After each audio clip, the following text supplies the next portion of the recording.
നമ്മൾ എങ്ങനെ ആചരിക്കണമെന്ന് പഠിക്കും. ഇത് നമ്മൾ പുരാണങ്ങൾ പഠിപ്പിക്കുന്നില്ല. അതുകൊണ്ട് പിതൃയജ്ഞം എന്നൊരു ക്രിയയുണ്ട്, അത് പഠിപ്പിക്കണം. അത് ഞങ്ങൾ പഠിപ്പിക്കും. ഞങ്ങൾ രണ്ടാമതായി പഠിപ്പിക്കുന്നത് പിതൃയജ്ഞമാണ്. മൂന്നാമതായിട്ട് ഞങ്ങൾ പഠിപ്പിക്കുന്നത് എല്ലാ വീടുകളിലും അഗ്നിഹോത്രം ചെയ്യണം. എന്തിനാണ് അഗ്നിഹോത്രം ചെയ്യുന്നത്? അഗ്നി ഇല്ലാതെ നമ്മുടെ സംസ്കാരത്തിന് മുന്നോട്ട് പോകാൻ സാധിക്കില്ല. നിങ്ങൾക്കറിയാം ഒളിമ്പിക്സ് നടക്കുന്നതിനെ പറ്റി. ഒളിമ്പിക്സ് എങ്ങനെയാണ് ആരംഭിക്കുന്നത്? ഒളിമ്പിക്സിൽ ദീപശിഖയുണ്ട്. ആ ഒളിമ്പിക്സിൽ പോലും അഗ്നിക്ക് പ്രാധാന്യമുള്ളത് കൊണ്ടാണ് ഈ അഗ്നി സംസ്കാരം ഭാരതത്തിൽ എല്ലാ കാലത്തും ലോകത്തിലെല്ലായിടത്തും ഉണ്ടായിരുന്നതാണ്.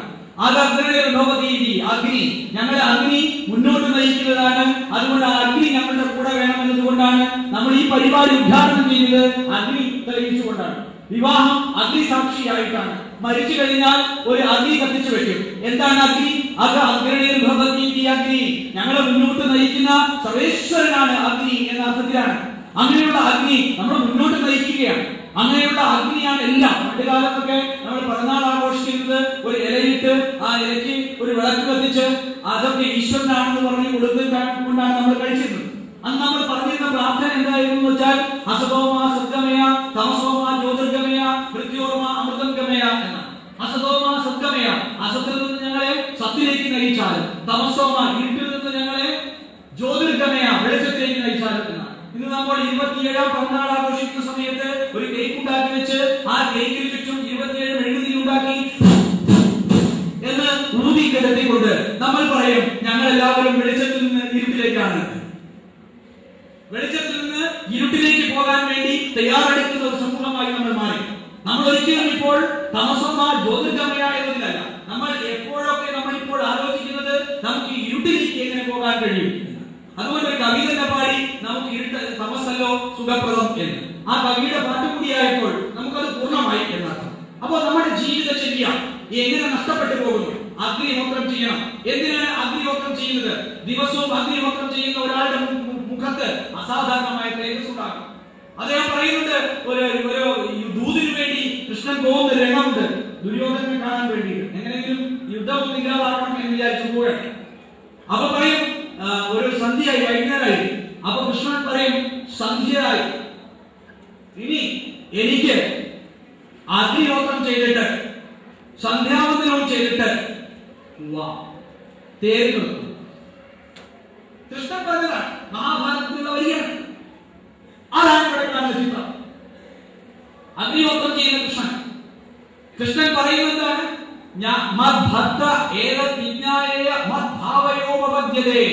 എന്റെ ഭക്തൻ എന്നെ പോലെയാവണം, എന്റെ ഭക്തൻ എന്നെ പോലെയാവണം എന്നാണ് കൃഷ്ണൻ പറയുന്നത്.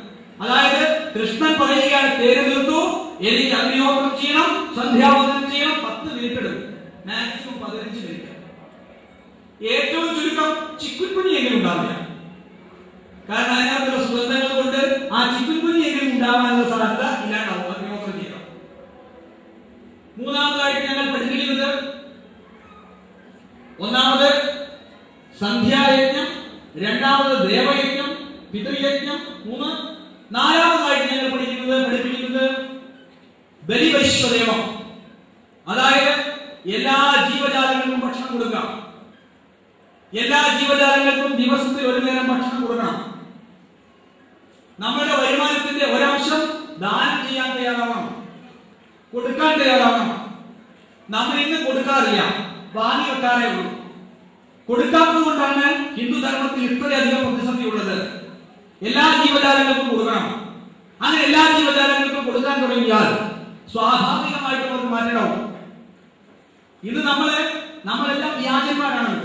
നമ്മള് രാവിലെ പറയുന്നത് ഇതൊന്ന് ഗുരുവായൂർ പോണം ഗോപാലകൃഷ്ണ, എന്നിട്ട് നമ്മൾ എന്ത് ചെയ്യും? അന്ന് വൈകുന്നേരം പോകുന്നതിന്റെ ഒരു 11 മണിയാകുമ്പോ നമ്മള് ഒരു ഗോവിനെ അടിച്ച് റെഡിയാക്കി. അതായത് ഒരു പശുവിനെയോ ഒരു മൂലിയോ ശരിയാക്കി തിന്നും, അല്ലെങ്കിൽ ഒരു കോഴിയെ ശരിയാക്കി തിന്നും. എന്നിട്ട് നമ്മൾ പറയും ഗോപാലകൃഷ്ണ. ഗോപാലകൃഷ്ണ എന്ന വാക്കിന്റെ അർത്ഥം പശുവിനെ പാലിക്കുന്ന കൃഷ്ണ എന്നാണ് പ്രാർത്ഥന. ഗുരുവായൂർ അമ്പലത്തിൽ പോയിട്ട് നമ്മൾ പറയുന്ന വാക്ക് ഗോപാലകൃഷ്ണ എന്ന് പറയുമ്പോൾ വയറിലുള്ളത് ഗോ ആണ്. എന്നിട്ട് ഗോ പറയും എന്നെ പാലിക്കാത്ത ഇവരെ കൃഷ്ണ നോക്കുമോ ചോദിക്കും. വിധി വേണ്ട രീതിയിൽ നമ്മളെ ഒരു പിത്തനാട്ടത്തിന്റെ വഴിയാക്കി കൊണ്ടു നിർത്തിയിട്ടുണ്ട്. നമ്മളെല്ലാം പറയുന്നതൊന്ന്, ചെയ്യുന്നത് മറ്റൊന്ന്. എല്ലാ ജീവജാലങ്ങൾക്കും ഭക്ഷണം കൊടുക്കണം, ബലിവൈശ്വദേവം ചെയ്യണം ദിവസവും. ഏറ്റവും ഒടുവിൽ ചെയ്യേണ്ടത് അതിഥി യജ്ഞം. അതിഥി യജ്ഞം എന്ന് പറഞ്ഞാൽ ഇവിടെ വീട്ടിൽ വരുന്ന ഒരാൾക്ക് ബിസ്ക്കറ്റും ചായയും കൊടുക്കാനല്ല.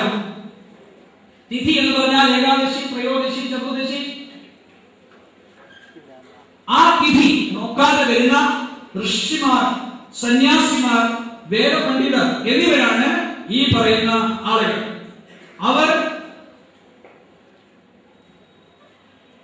അവർ ഇവിടെ ഈ പറയുന്ന രീതിയിൽ ജീവജാലങ്ങൾക്ക് ഭക്ഷണം കൊടുത്ത് ആ ഭക്ഷണത്തിൽ നിന്ന് നമ്മുടെ സംസ്കാരത്തെ സ്വീകരിക്കാൻ തയ്യാറാവുമ്പോഴാണ് നമ്മൾ പൂർണ്ണമായ അർത്ഥത്തിലേക്ക് തിരിയുന്നത്. ഇവിടെ നമ്മൾ എന്തുകൊണ്ട് ബലിവൈശ്വദേവം ചെയ്യണം എന്ന് എല്ലാവരും ചോദിക്കുന്നത് പോലെ എന്തിനാണ് നമ്മൾ അതിഥി യജ്ഞം ചെയ്യുന്നത്?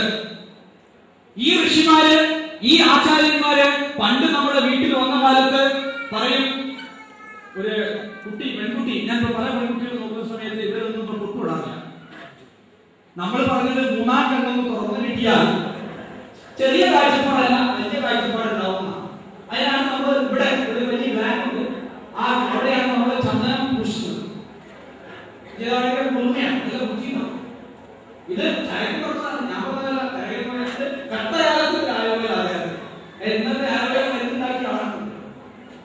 അപ്പൊ അദ്ദേഹം പറയുന്നത് ഇവിടെ ചന്ദനം വെക്കുന്നത് കൊണ്ട് നമുക്ക് ഭയങ്കര കുളിമ വരും. ഈ കുളിമ കൊണ്ട് നമുക്ക് ബുദ്ധിക്ക് സുഖം ലഭിക്കും. ഈ സുഖം കിട്ടുന്നതിന് വേണ്ടിയാണ് നമ്മൾ ചന്ദനം കൊടുക്കുന്നത്. ഇപ്പൊ പെൺകുട്ടികളുടെ ഫാഷന് വേണ്ടിയിട്ട് അത് വളരും. എന്നിട്ടോ നാളെ ക്യാൻസർ പിടിക്കാൻ രോഗമുള്ള ആ സ്റ്റിക്ക് കൊണ്ട് ഉപയോഗിക്കുന്ന ഒരു പൊട്ട് നമ്മളൊക്കെ ഉപയോഗിച്ചു വേണമെച്ചാൽ ഈ പറയുന്ന സംഗതി ഒരു ആചാരം കണ്ടാൽ തീരുന്നു. അദ്ദേഹം പറയും, ഇങ്ങനെ നടക്കരുത്, ഇങ്ങനെ നടക്കുന്നത്. ഇതുകൊണ്ട് നിങ്ങൾ ഇന്ന് തന്നെ അസുഖങ്ങൾ വരാൻ സാധിക്കും. അവിടെ നിങ്ങൾ ഇന്ന് ചിലപ്പോൾ വളരെ ദുഃഖത്തോടുകൂടി ഒരു ആചാര്യൻ പറഞ്ഞാൽ ഭർത്താവ് കേൾക്കും, പക്ഷേ ഭാര്യ പറഞ്ഞാൽ കേൾക്കില്ല. അങ്ങനെ എത്രയോ സന്ദർഭങ്ങളുണ്ടാവും.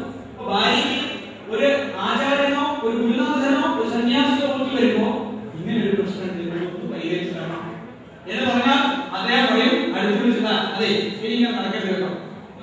അപ്പൊ ഭാര്യ വെക്കട്ടില്ല. പിന്നെ പല ഗുണങ്ങൾ സാമൂഹ്യ തലത്തിൽ അതിഥി സർക്കാരിനുണ്ടാവും. നമ്മൾ അതിഥി സർക്കാർ തന്നെ വരുന്നതൊക്കെ ഒരു ചായ, ഒരു ബിസ്ക്കറ്റ് കൊടുക്കും.